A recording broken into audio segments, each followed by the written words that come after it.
It's time for Supply Chain Now Radio, sponsored by Apex Atlanta and Talent Stream. Broadcasting live from the supply chain capital of the country, Atlanta, Georgia, Supply Chain Now Radio spotlights the best in all things supply chain. The people, the companies, the technologies, the best practices, and the critical issues of the day. Now, here are your hosts. All right, good morning. Scott Luton here with you live on Supply Chain Now Radio.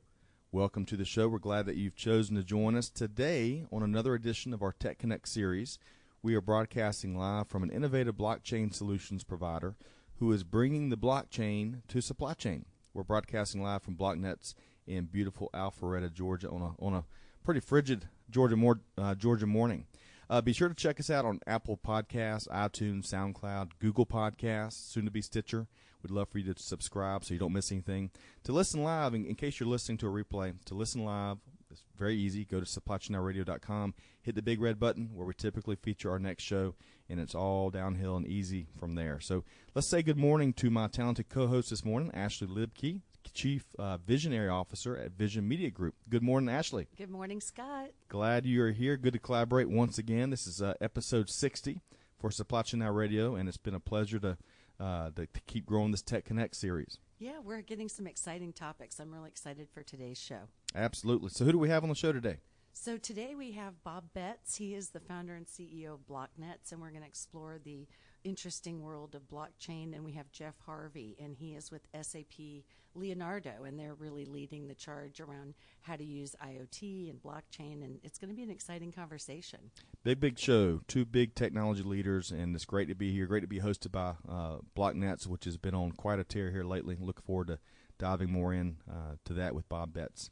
So let's start the show, as we do just about every show, some of the top things to know in supply chain now.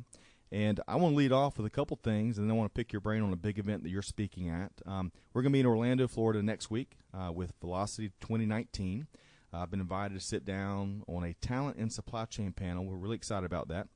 Keynotes at the summit includes Corey Graven, Executive Director, Supply Chain North America for Johnson Controls, and Amber Sally, Research Director at Gartner.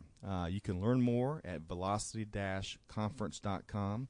And big thanks to our friends over at Logility for the invite. Corinne Bursa has been a great champion of Supply Chain Now Radio and Apex Atlanta, and we're looking forward to being down in warmer Orlando next week. Next up, and Ashley, I'm really excited about this. Supply Chain Now Radio is very pleased to serve as a media partner with e-commerce operations, or the e-commerce operations summit. I need another cup of coffee. It's getting huge, big buzz around this conference, and we're pleased again to partner with these folks. You are going to be up there speaking, right? Tell us about what's behind all this buzz. Yeah, so I'll be there in Columbus, Ohio, April 9th through 11th, and super excited to return as a speaker. I've spoken at the conference before about global shopping behavior and how that influences shipping. And this year I'm going to be sitting with my friends from ProShip. I worked on projects a decade and a half ago with Justin Kramer, the founder of ProShip, and we're going to be exploring multi-carrier rating. We have one of their customers, REI, talking about the complexities of using different carriers, and especially with sporting goods. They've got those fishing poles and all kinds of crazy things to ship. So just shipping, the weird, odd, different types of items. We're going to explore that for those merchants. They changed the show this year. They call it the e-commerce operations summit because we have to admit, everything involves some aspect of e-com, internet play. There's going to be some technology. And, now this week, Instagram announced, shopping direct from Instagram. That's going to throw another monkey wrench into retailing. So we're always going to be exploring the fulfillment aspect. How do you get those items shipped to the consumers? So that show's focused on really that direct-to-consumer, omni-channel operations and fulfillment solution set. If you see our friend Donovan True with REI, he's been on a couple webinars with us. REI have been great leaders in the omni-channel space, as I'm sure you're well aware of. So say hello and invite him back on for a follow-up key takeaways webinar or podcast maybe. Donovan True, one of their supply chain leaders. And we're going to get into some neat talk that kind of sparked my brain as far as, REI is very famous for recycling the coats and finding new uses for those items. So, there's another blockchain application, and you track your down coat from end to end, and I'm sure they're getting into doing things, and I'm sure one of our guests knows something about that today. Well, there's a discount code, right? Yes, we have a discount code as part of the media sponsorship. There is actually a pop-up site, a pop-up on the site also, but you just go to the ecommerceoperationssummit.com and go put in the code OPS VMG. OPS VMG. You can always direct connect with us too. We can give you that code, but that'll give you a discount off the registration. And jump in quick before those tickets go away. And, it's going to be a great show. There's some great names there, like Google, Lucky Brand is going to have a great talk. Order Dynamics has had some really exciting omnichannel global research come out this year that I'm tracking, and I'm looking forward to seeing those folks, as well as Radial. They're doing exciting things in fulfillment. And Untuck It, it's cool to keep your shirt untucked, and they got a whole brand with that, and that company's gotten some venture capital, and they're going global and omnichannel too. So I'm excited to see what they got up their sleeves. Sure. To our listeners, if you cannot find the discount code, shoot us a note. I did like that. Shoot us a note to Scott, SCOTT at supplychainradio.com. We'll get you the link. We'll get you the codes. We're here to serve as a resource. Great conference teed up on both of those, the Velocity 2019 conference and the E-commerce Operations Summit in Columbus, Ohio. Ashley, so this is Tech Connect, a very popular series here at Supply Chain Now Radio. What else are you seeing in the tech space? Yeah, so, I'm super curious. I'm always doing a lot of research, reading the reports and seeing what consumers are looking for. I've been attending these retail omnichannel conferences for years, and have been going to a couple this year. And the thing that I'm seeing as a general theme, we've talked about trust being an issue. Trust comes up in almost every conversation, and that's something we can explore again in this conversation around blockchain. But how can you also just enable technology change? I think every single person I talk to is trying to either rip a system out, update a system, integrate a system, and it's just a big challenge. And the companies are also challenged with staffing, just constantly recruiting and trying to find that leading tech talent. War for talent. Yeah, no doubt. There's a war for talent. And so combining change with a war for talent, we're seeing that as a guiding principle. We're also seeing some of these unicorns. There's a lot of money in venture capital that's sort of sitting around waiting to go to technology, and there's lots of little pending unicorns that are about to take off with some really innovative, disruptive technology. So I'm not going to go into all of them, but it keeps me very busy trying to keep a pulse on all of that, and it's just fascinating to see the way companies are either merging or finding ways to partner there. So that's something that we're seeing a lot of. Yep, that noise was our hot news indicator. It was just about 2 minutes late because we were announcing you keynoting that e-commerce operations summit. So got to work on the timing of our signals there. But no shortage of news and activity, innovation, change. In the technology space, and of course that's such a huge part. It's revolutionizing the end-to-end supply chain management space. So it's really neat to see. We were also as part of this, how it's changing the supply chain landscape. We were at the Georgia Logistics Summit last Thursday. You and I, a couple others, only about 398 of our best friends, and the inland port strategy. Talking e-commerce and how technology is shaping things. Georgia's doubling down on that inland port strategy because one of the reasons is because e-commerce is forcing to move the freight more conveniently, more efficiently, so we can honor those same day and those 2 day shipping commitments. Right. Yeah, that's right. The landscape has changed so much that you're right. End-to-end supply chain is a totally different game. It used to be, how fast can I get these goods from the warehouse to the consumer? And definitely same-day delivery is a major facet. You see the Uberization of delivery with Roadie getting $37 million recently. And it's a new paradigm to say that I'm going to order something online, and some random person in a car who happens to be driving from Marietta to Gwinnett County is going to bring my package to me. I mean, I think we're going to have to adapt, not Right. only as consumers and as retailers and vendors in the industry, but it pushes the system very hard, because then with the Appalachian Regional Port is something that everybody should ARP. become aware of. So go Google that and figure out what it is. Basically, it's a way to connect the Savannah port to a port that's up in northwest Georgia. Boy, is that going to stimulate the economy up there, going all the way into Chattanooga and Tennessee. And it's the ability to get cargo off of boats and on a train immediately, and get it very, very quickly to a new region of the country that probably would have taken about a week in the past, and now they can get those trailers lifted off in 9 minutes. Absolutely. You know, the other interesting thing, I think I was reading in CSCMP's quarterly magazine, how not just Georgia, but we're going to see a lot more inland ports infrastructure across the country to meet this, not just to meet the e-commerce demand, but that's certainly a big driver. And so what happens there, actually, just to wrap it up, is this impacts the carriers, because now you're talking about, instead of goods that might have been coming from China or Europe and into Savannah, and in the past they were probably going to Long Beach. Now Savannah is actually a threat as far as getting those goods to come around a different way in some cases, and they can get that into a different area. So now you're talking about a little bit more competition between these carriers to get the LTL, get the freight. There's kind of some switch ups. And for retailers, when you start talking about, again, multi-carrier rating management, address validation to the street level, and businesses working together to enable things like store pickups and same-day delivery, there's just a lot going on there. So that's fun to watch. I'm going to continue watching and see how this blockchain thing starts taking effect. One last bookend on the summit. We're going to have Matt Markham, Executive Director of the Georgia Center of Innovation for Logistics, on a Key Takeaway podcast. And we featured him a month and a half ago or so, kind of as a sneak peek of what goes on at Summit. And he's going to be back in late April, early May, as we do a kind of some of his key takeaways from a sold-out Summit right up here in Cartersville. So looking forward to next year and the next region they'll be in.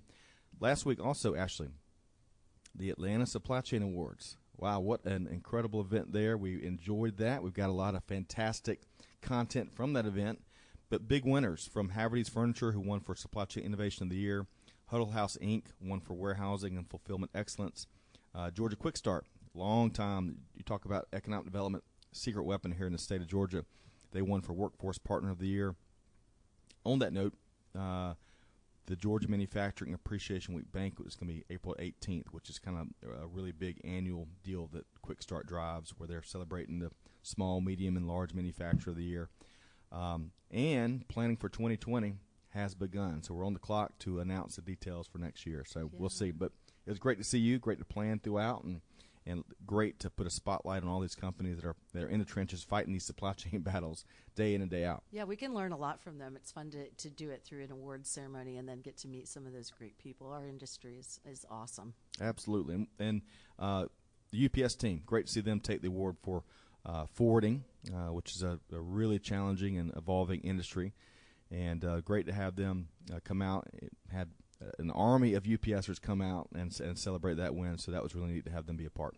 Yes, it was. I personally know some of those people that have been working on forwarding projects for at least a decade, and to see them be recognized was fabulous, because that is a difficult industry and something that changes, again, frequently. Yep. So, switching gears now from the week that was to the week that is, or we've got two great speakers lined up here. So, Ashley, who we're going to start with Bob today. Is that right? We've got Bob Betts. He's the founder of BlockNets, and I've been out here before to meet Bob and some of his team.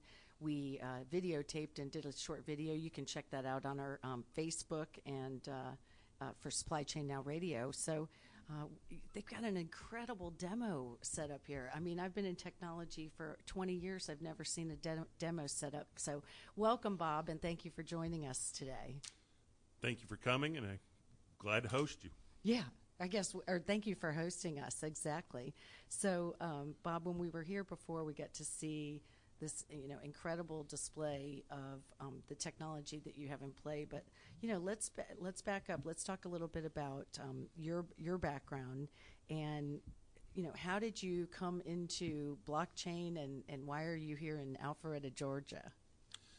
The blockchain evolution is a long time coming.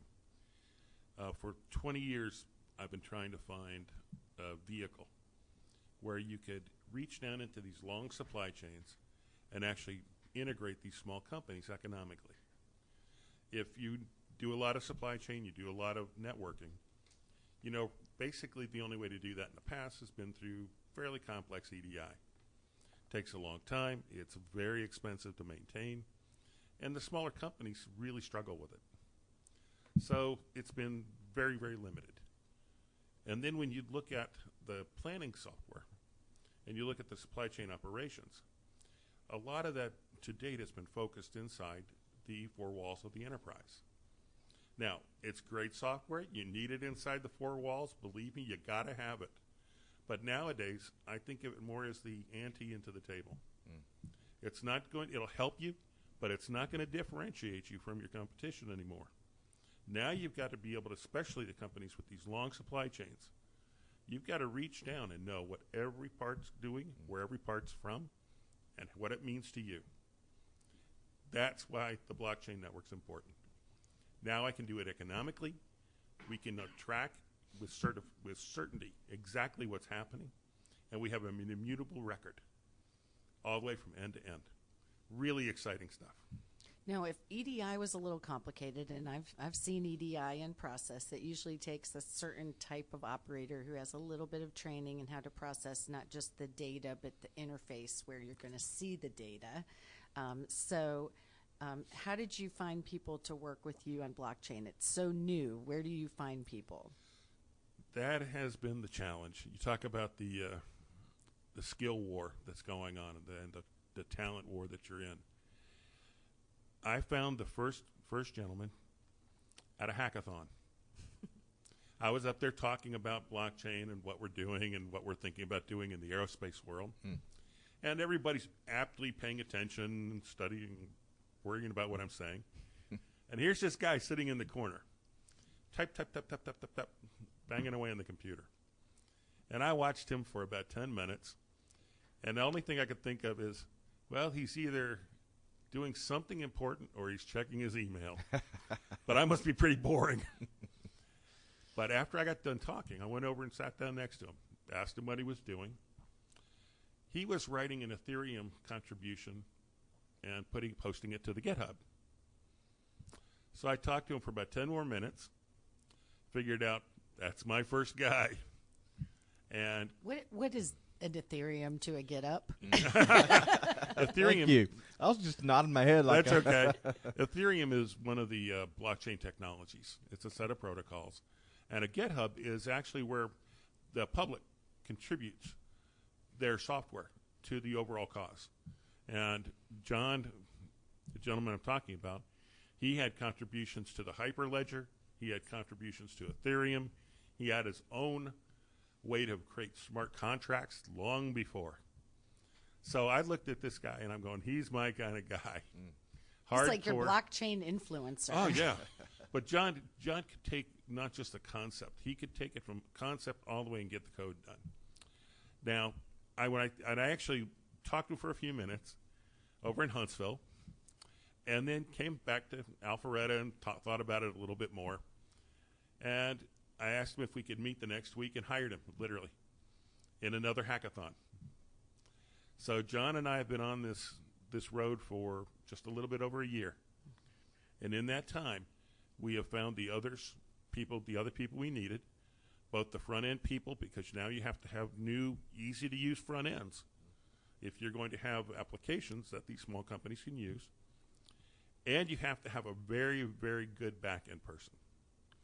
Because in our case, we're tied to the SAP Leonardo blockchain platform, which is Hyperledger. But we also use Amazon's, because Amazon has a secure GovCloud, and we live in aerospace and defense, so you've got to have that. And then IBM. And IBM asked us to join theirs. and we've adapted our back end to that as well. So it is a continual journey. Can we trust the system? That's the best part of this, in my mind. Trust, I believe, what's the old phrase, trust but verify? Right. That's the best part of blockchain. Every piece of it is validated and verified. And the way we've implemented our particular system, it's not just validating each block along the way, because that's pretty pedestrian. We validate the partner before they even start.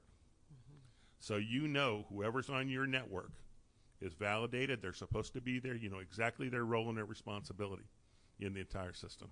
And all of that is done through basically a little expert system interviewer that we built.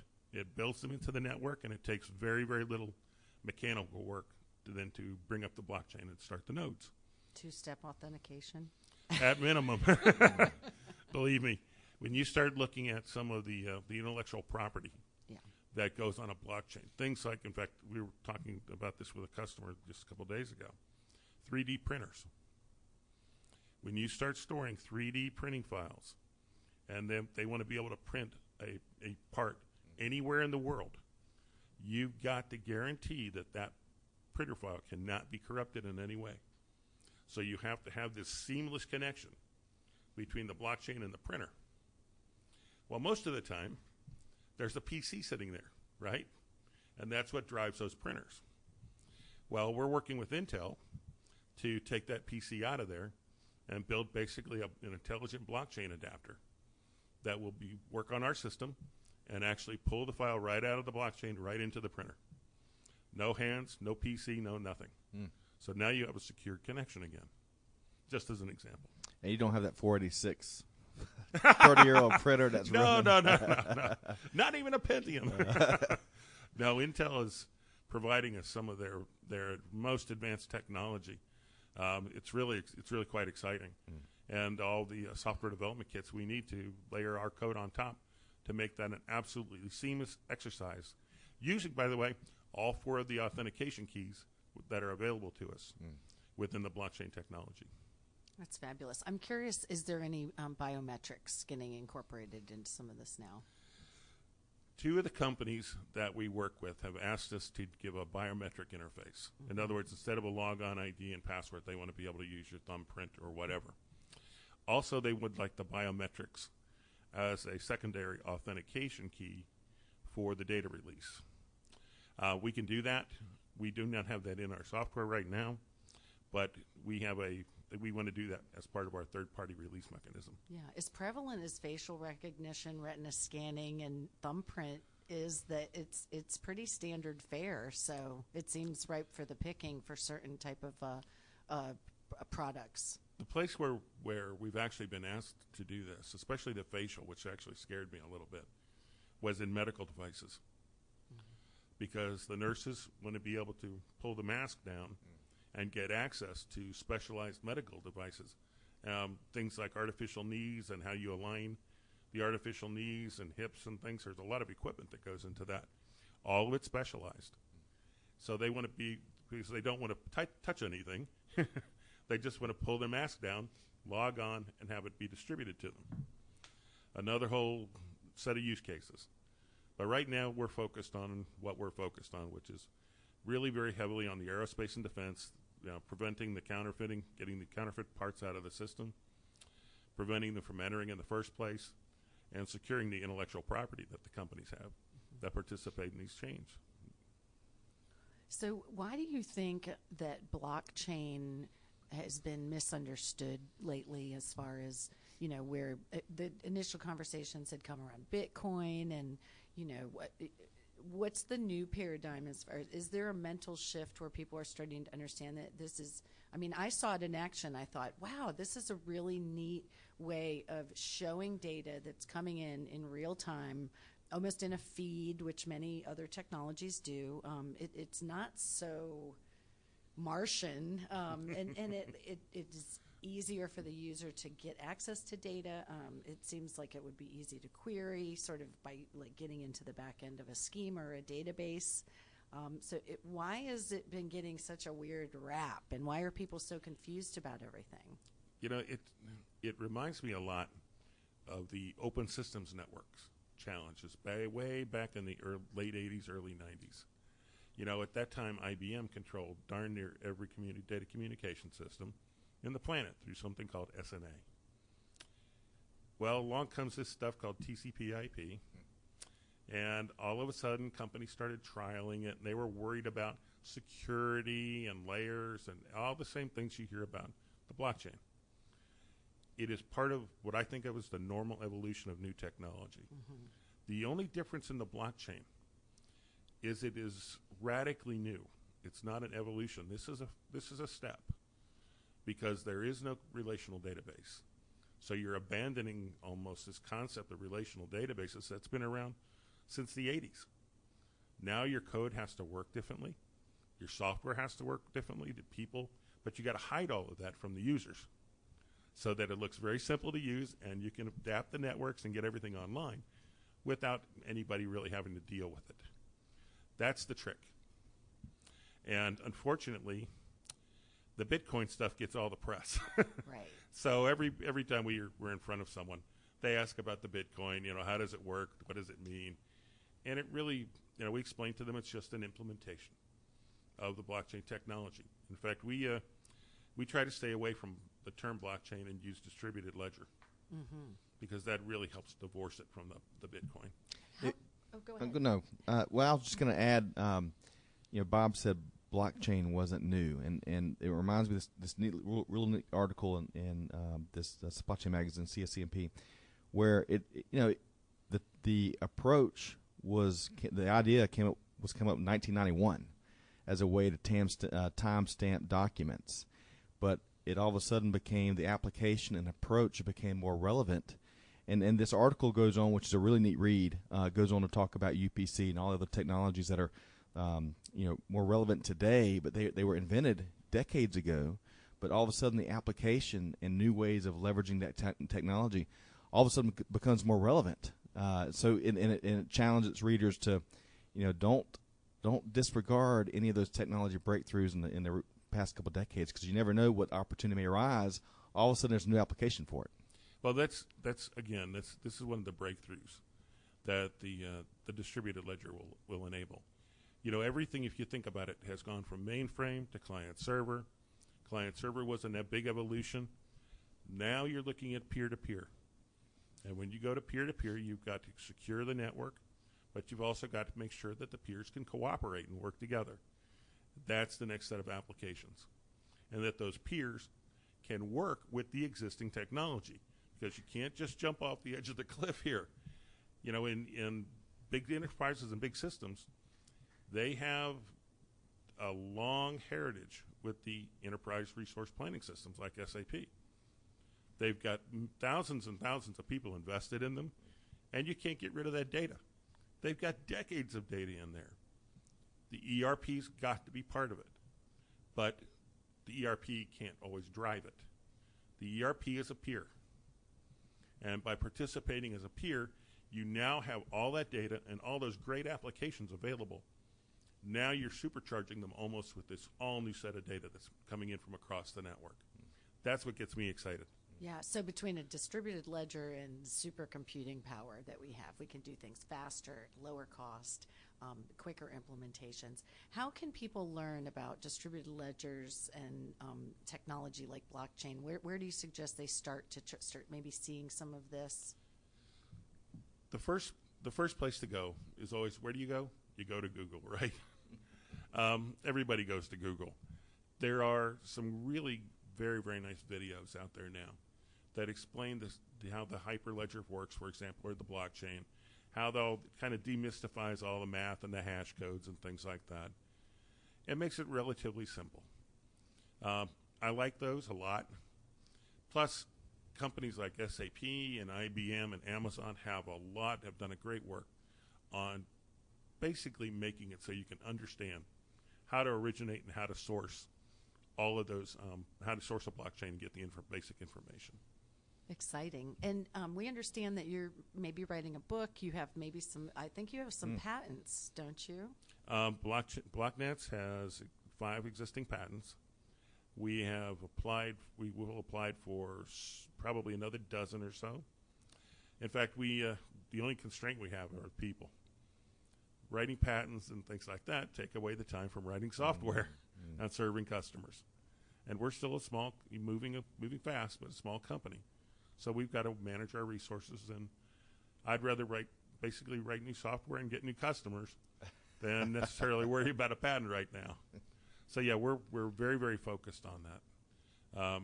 As far as the book, there's a book out there now that really speaks to this technology, and I actually wrote it when I was at SAP. It's called Adapt or Die, and it talks about how these small companies can participate in the larger supply chains and how they can adapt, and how the big companies have to adapt as well. Adapt or die is a great right. motto. Well, that's what happens, isn't it? Yeah, that's very true. Well, thank you for sharing all of this. We're going to continue to watch BlockNets. I know you've got some really exciting customers who shall not be named today, but some really, really amazing projects. And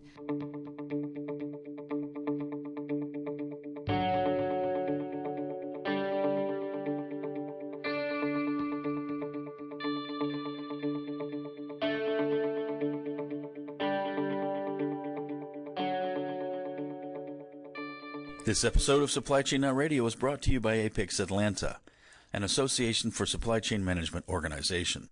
Apex Atlanta provides supply chain thought leadership, networking, and certification opportunities for supply chain professionals and companies in the Southeast. Consider getting involved with Apex Atlanta as a volunteer or general guest. Student memberships are free and the networking opportunities are numerous. Supply chain certification workshops can be delivered at your offices and are also offered through a partnership with Georgia Tech Supply Chain and Logistics Institute. In 2019, CSCP and CLTD workshops are offered in a 2.5-day boot camp format in June and October. Whether you're interested in better understanding inventory management and planning fundamentals, end-to-end supply chain management concepts, or logistics, transportation, and distribution, Apex Atlanta has something for you. For more information on the workshops, the certifications, or area networking opportunities, check out apexatlanta.org or send a note to info@apexatlanta.org.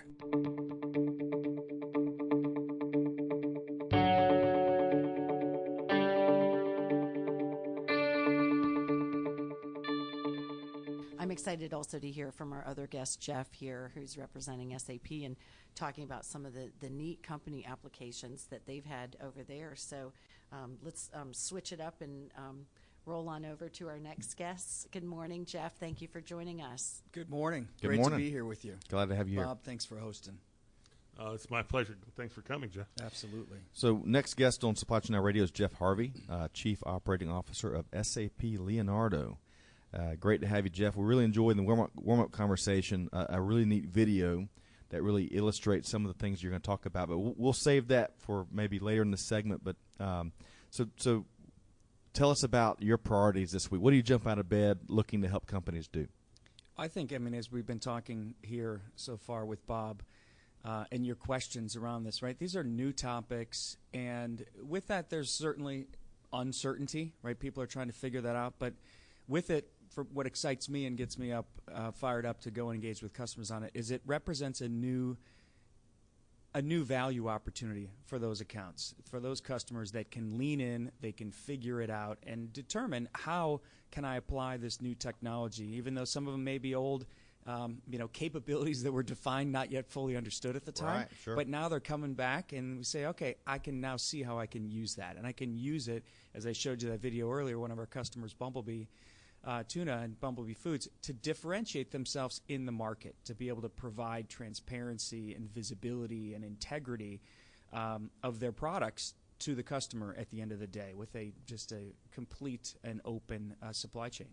So tell us, just to back up, SAP, the product is, the group you have is Leonardo, and tell us about SAP Hyperledger, and then we'll talk more about the fish. Yeah, I've in my 18th year with SAP, and I've had the good fortune of working in a lot of different parts of our business, and I now serve as COO of a group that we call Intelligent Enterprise Solutions and Industries, and the underlying intelligence in that model is Leonardo, and Leonardo is our portfolio that includes IoT, blockchain, machine learning, our analytics cloud offering, our data, big data offering with HANA, and all delivered through the SAP Cloud Platform. So there's a variety of technologies that are underpinning that, not just the Hyperledger capabilities in our blockchain solution, but that actually helps us bring these new technologies, these new capabilities to life for our customers and connect into their oftentimes disparate landscape of different technologies as well, because they may be running SAP, they may not, they may be running it in all or parts of their business.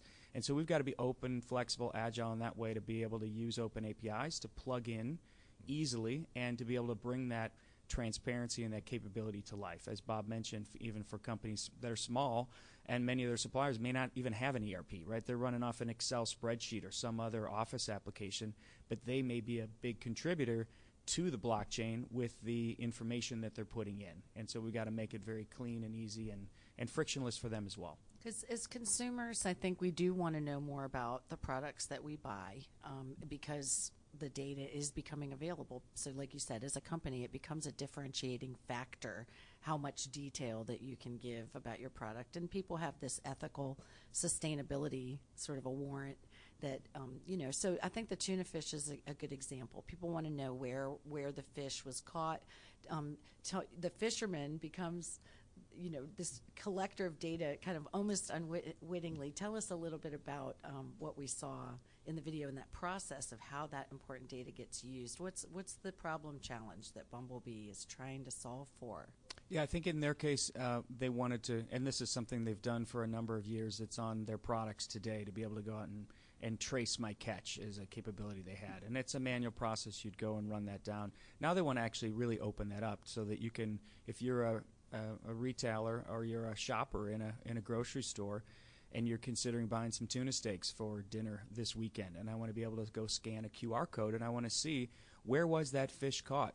How was it caught? Was it ethically sourced? How was it processed? And they want to be able to open that up to provide you that differentiation and that visibility differentiation for them in the market, right? So that you can see that, and at some point ask, hey, is this Bumblebee tuna, right? Because that's the product I have trust and confidence in. So it creates a whole new opportunity for companies, and it's applicable across. We go to market in 25 industries. There are use cases in all 25 industries. It's not, we laugh. Bitcoin is usually the first question you get. It's certainly an interesting topic, and maybe there is a frictionless settlement that we can use to apply this to from a financial standpoint. But it's not the bigger value statement and opportunity for many of our customers today. Do you think it more is related to their brand overall? Because it seems to me that such a prevalent part of how you make something, where it comes from, is what brand is, what your company stands for. Absolutely, right? You stand for, in that case, freshness. You stand for being able to give the visibility of where it was caught, how it was processed, and if you're willing to share that, it says something about the controls that you have in place over your process and your company, because it's open kimono at that point, right? It's full visibility end to end, and if you're the fisherman in that case, I can also see the end consumer that bought the product. So it gives me great honor and pride and integrity in what I'm doing to catch this tuna and be able to actually then share it with the world and feed the world in doing so. So it actually, usually the lot track and trace capability we've always done with that full referential integrity of date and timestamp on everything we do in the audit trail, that's always been there. But as Bob said, it's usually within the four walls of your business, and it's usually looking backwards, not so much forward. From finished good all the way back to the source. I can flip it on its head now with this blockchain application like a Bumblebee, and if I'm the fisherman and I want to see where did my product go, all right, I can trace it all the way through the chain the other way, through the blockchain. So it opens up incredible new opportunities, new use cases, and at the end of the day, incremental value for our customers. That's great. I was at the Atlanta Jewelry Show last month speaking about different e-commerce and whatnot, and one big topic of conversation was the source of the diamonds.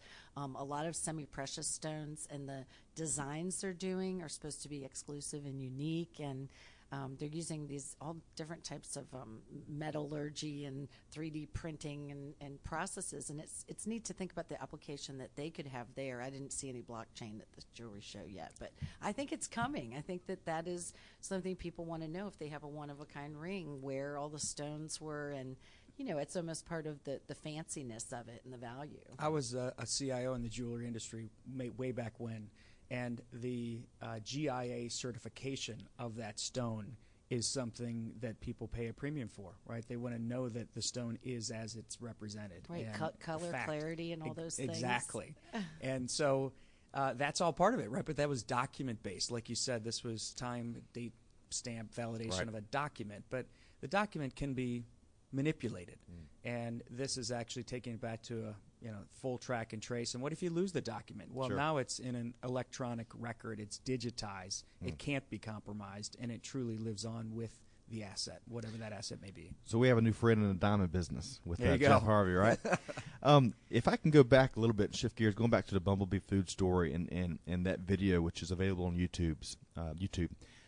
Can you talk a little bit about the project to get a company to the point where you can, it's that visible and it's all that data is at your fingertips? How does a company like that stand up that level of visibility? Can you shed a little light on that? I think we've got a number of other customers. Another one is Nature Ripe Foods, and they're actually same use case, and you can also find this on YouTube and other sources, but with blueberries and avocados, so that you can see that when you go in and buy a product and you says it's organic, right? I want to know that it's truly organic. I want to know how you grew this and processed it. How long did it take to get through customs? How long has it been sitting on the boat? Is it really fresh? How fresh is it?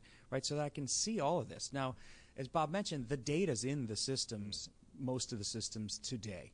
And it's a matter of exposing that, and it's being able to share that with others. So it's opening it up. It's taking that and thinking about how do I want to actually make it available and linking it together maybe with other systems. In their case, that video shows them with some of the growing and the fertilization process that they're also able to track how that blueberry was grown and how it was fertilized, how it was, what the water level was, and then look at temperature. It actually helps them from a planning perspective as well, so that they can get a better handle on and continue to improve their product at the end of the day. So it varies by customer and by project, right? But it's a lot of the data exists, and it's a matter of figuring out how do we link that together to be able to expose that full record at the end of the day.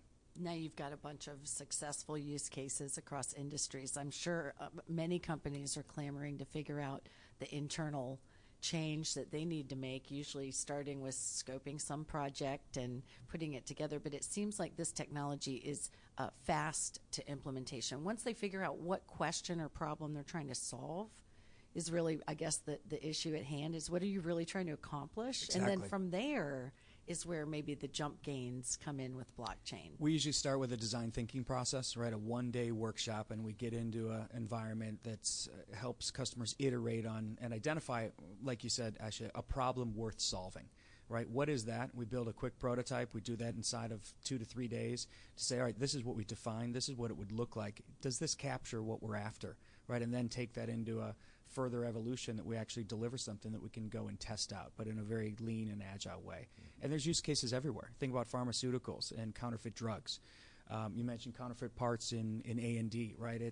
This is life and death, and I want to know that the drug is what it was and what it's represented to be. This isn't getting your Zappos shoes, on 2 days versus 3 days or same day. This is taking the wrong medication that could have very serious side effects. Absolutely. Right, and so it's a major consequence, and you see cases everywhere, that in every industry, that it's just a matter of putting them in motion. We're forcing authenticity and trust into our systems, which I personally like, because sometimes when you let people just sort of run amok and do what they want to do, right, you see forgery, you see fraud, paperwork, cooking the books.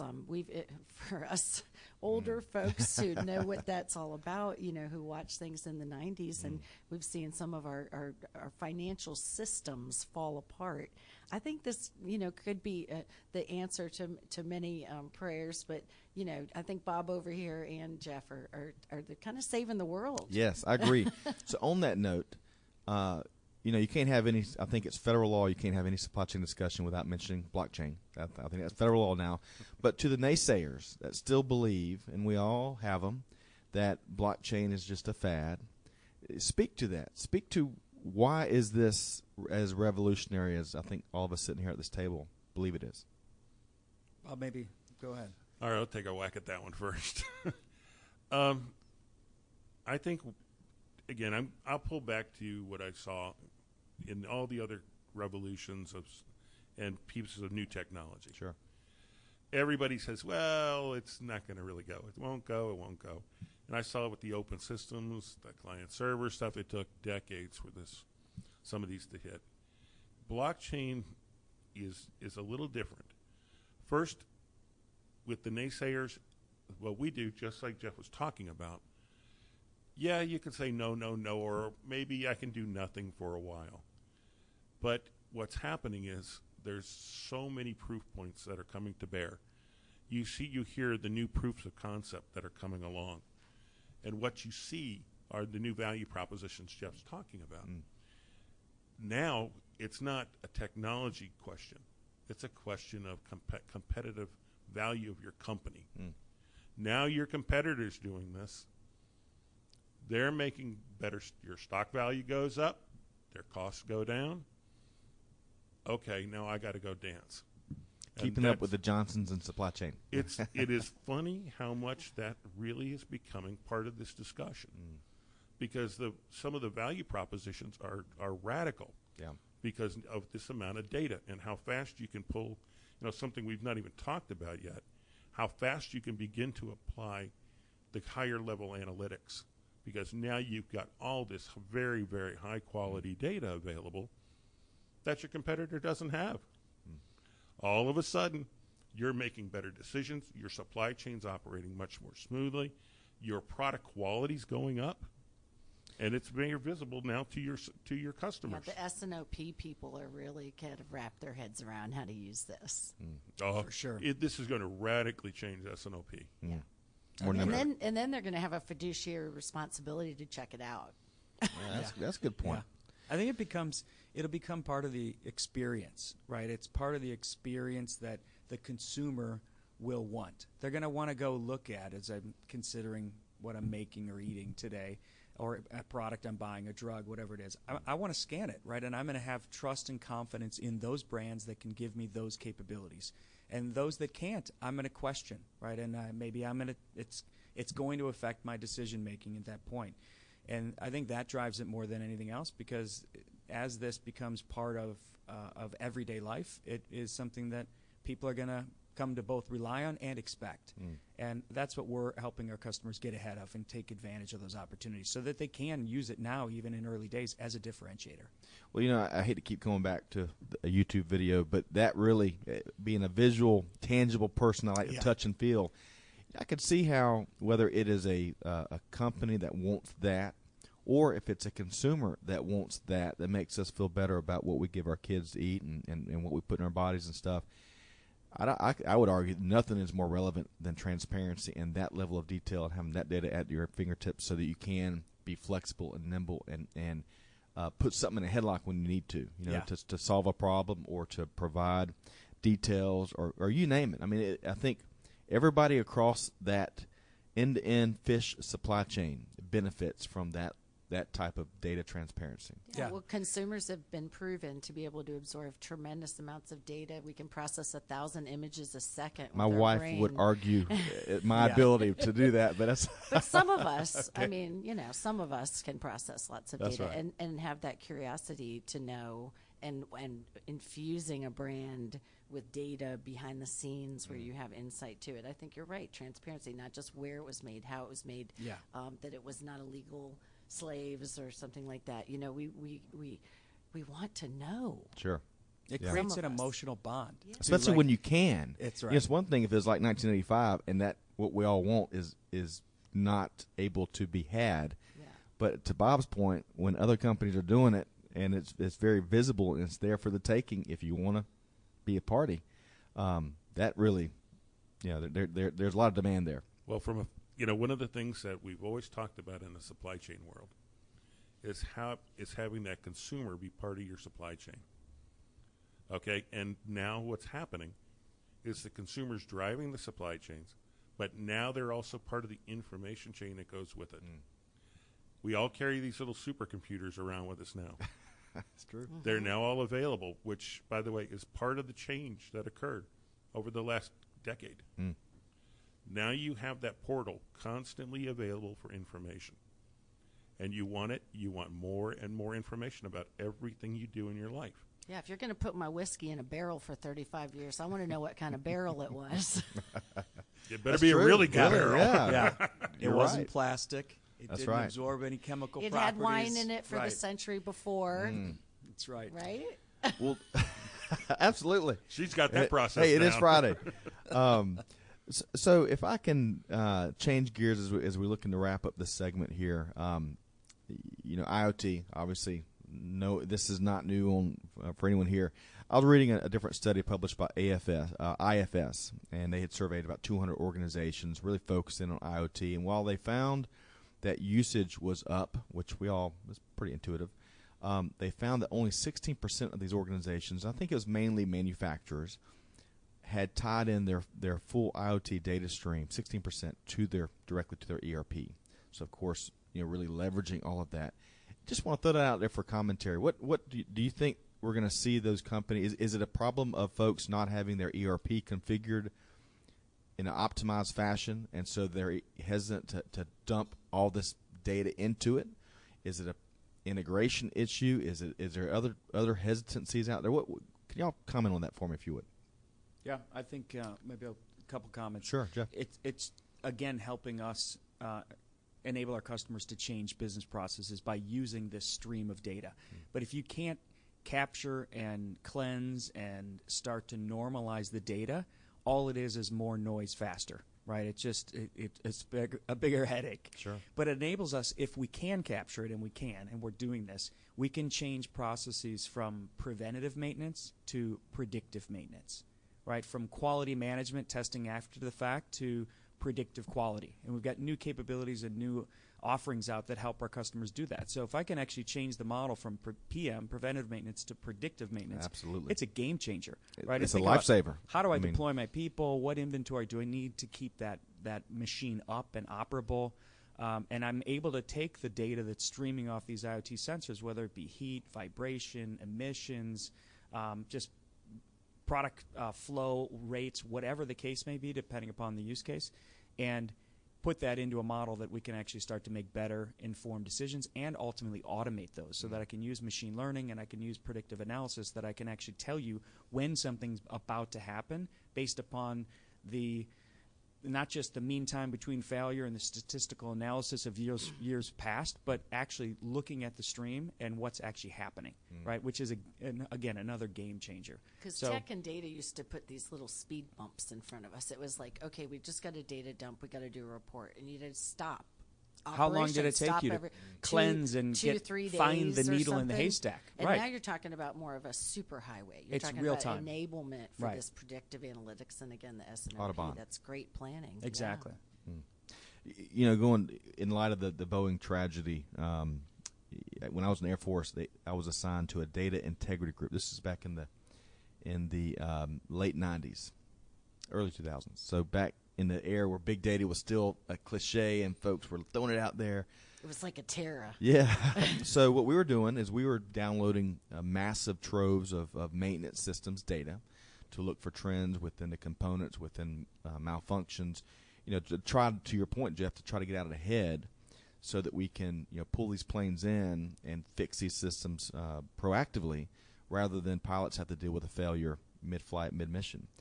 And when you think of it like that, and we think of Boeing, who I think 180 folks lost their lives, I think, in that tragedy, and how they're now trying to they've ground all those fleets. Now they're trying to rush to add a second indicator. I can't remember what they call it. Heard on the news on the way over here, but trying to proactively prevent that from happening. I mean, this isn't about what color car you want. This is about protecting those folks that are at risk, whether they're in uniform or whether they're traveling the airways, or whether they're, for that matter, they're dealing with Atlanta traffic, and you have all those other components that have to work, steering wheels, all these other things. So this notion can be written off by some, but this is revolutionizing the health and welfare and safety of the consumers, right? Absolutely. Yeah. Powerful. The It machines is. are able to give you that information. Right. Right. You can tap into it. The question is, can you use it? And that's what we're helping companies do, to actually figure out how to use it and how to do so proactively and leverage the intelligence that it's given you. Well, we could take. I wish we'd bring in lunch. Take the next 3 hours to dive deeper into this. Really, this is fascinating. How can we learn more? Let's start with Bob and with BlockNet's our host today. How can we learn more about you and the organization? Where do we want to send our listeners to?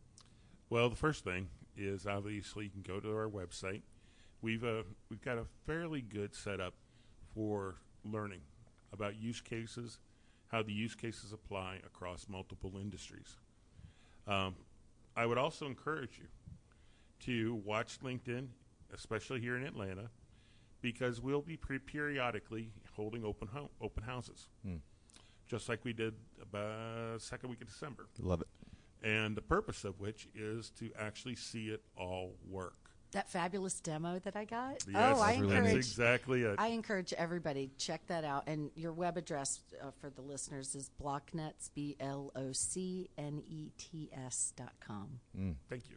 And you can check out Adapt or Die, Transforming Your Supply Chain into an Adaptive Business Network, which is the book Bob referenced earlier, co-written by Klaus Heinrich and Bob Betts. And guess what? It's popular because Amazon only has one left in stock. So it must be a bestseller. That's Time really for a neat. reprint. That's Okay. right. I don't know about that. And then, Jeff, tell us more. How can we find out more about SAP Leonardo? The best place is just go to our global website, sap.com. But there's a ton of other content in YouTube where just search Leonardo, blockchain, IoT, machine learning, any of those topics. And Bumblebee. And you'll get a bunch of customer use cases out there as well, which is what, like you said, that's what makes it real, right? I want to see it in use. I don't want to just talk the technology. I want to understand what they're doing, what benefit they're getting from it. Customers are engaging us for outcomes, right? They're not just looking to buy software. They want an outcome, and that's what they're trying to do to solve a problem. And that's where we're helping them connect the dots to actually get that done and do it very, very quickly. I love it. I really enjoyed it. Enjoyed the conversation. And again, we'll have to have y'all back. And we'll have to check in on blockchain analytics and all the neat things happening right here in Alpharetta, which is a lot of technology stuff going on up in this neck of the woods here in the outskirts of the supply chain city. Before we move into some of the news and notes to finish the segment on, Ashley, what is this? What are you going to take with this information today? What's the first thing you're going to do? I mean, you can probably incorporate a lot of this into your speakership at E-commerce Operation Summit. We'll definitely be going to be looking for blockchain at the summit. I don't know if it's explored there, but that'd be a great place for SAP to be and go check it out if you're not there this year. I'm continuing to do research. I'm writing a white paper right now, working with clients on a lot of supply chain marketing and logistics type projects. A lot of folks are really trying to come up with better content to describe, again, what are we doing for our customers? So I'm doing some storytelling. I've launched my new website. You can visit that at visionmedia.agency. And I've got some examples of some fun work that we have there. So, and customers are the North Star for sure. As we kind of dive into some event announcements to wrap up today's episode 60 of the Supply Chain Now Radio, and specifically the Tech Connect episode, Malcolm and the research team, which keeps us on our toes, told me that I should reference David Maloney, the editorial director at CSCMP's Supply Chain Quarterly Magazine. It's his article I referenced about the blockchain technology. So thank you for that, Malcolm. I'll get you later. Upcoming APICS classes at Georgia Tech Supply Chain Logistics Institute. We have the CSCP and CLTD boot camps that kick off again on June 24th. You can send us a note if you want more information on that. It is open to the public. In May, speaking of events, we have the Association for Manufacturing Excellence, which is holding its Atlanta 2019 Lean Summit here in Atlanta. Great speakers, best practice sharing, networking, all focused on the world of manufacturing. Program includes a dozen or more plant tours, including Caterpillar, Ingersoll Rand, ZF, Fibervisions, and many more. We are pleased to serve as a media partner. We'll be broadcasting live the evening of day one. And you can learn more about the event at ame.org. Great association there. Or you can send us a note for more details. We've already covered the e-commerce operations summit. That's going gangbusters. I wonder how many folks are expecting up in Columbus. I think it's about 600. It's definitely going to be one of the largest crews. Wow. some great, just awesome speakers. It's going to be fun to focus in on that topic. And they've been around for probably, 25 years or so. Yeah, that show evolved from another show that they had used to do, but Multi-Channel Merchant, they do a great job too, just putting out good content. And it's always good to get in a room with all those smart people. Plus, they're focused on women in operations. We like to see what some of the new tribe are doing. We need more of that. Yeah. We definitely need more of that. Switching gears, we're also proud media partners of VFT's 3PL and Supply Chain Summit coming to Atlanta June 10th through the 12th. Home run lineup of speakers from UPS, Land O'Lakes, Uber Freight, Cisco, DHL Supply Chain, many more. They probably have 50 speakers. Huge conference. You can check out EFT.com for more information. We're broadcasting live from the event with a potential sponsor. More to come on that. But you can send us a note, Scott@SupplyChainNowRadio.com. We'll get you more information. But great summit coming up there in June. Big thanks to our guests today, Bob Betts with BlockNets, Jeff Harvey with SAP Leonardo. Fascinating conversation, especially as a non-technologist, as we continue to wrap our head around these technologies that are revolutionizing our supply chains, whether we like it or not. And consumers like it. It's proven, right? Demand's off the chart. So really neat to see. Check out those YouTube videos. You can search that. In fact, we'll you know what we'll do? We'll include that in the show notes. We'll get the links from you directly, Jeff, and we'll include that on our show notes page. Be sure to check out all of our upcoming events, replays of our interviews, other resources at SupplyChainNowRadio.com. You can find us on iTunes, SoundCloud, Google Podcasts, soon to be Stitcher. I gotta announce that correctly. Don't forget Instagram and YouTube. All that good stuff. Be sure to subscribe so you don't miss anything. On behalf of Asher Liebke and the entire Supply Chain Now Radio team, this is Scott Luton wishing you a wonderful weekend, and we'll see you next time on Supply Chain Now Radio. Bye, y'all. Thanks for listening to Supply Chain Now Radio. To listen to more episodes, check us out on YouTube, Facebook, iTunes, SoundCloud, or SupplyChainNowRadio.com. And if you're interested in advancing your career, team-building exercises, or simply satisfying your intellectual curiosity, check out an APIX certification workshop at apixatlanta.org. Until then, I look forward to seeing you at an event. Thanks for learning.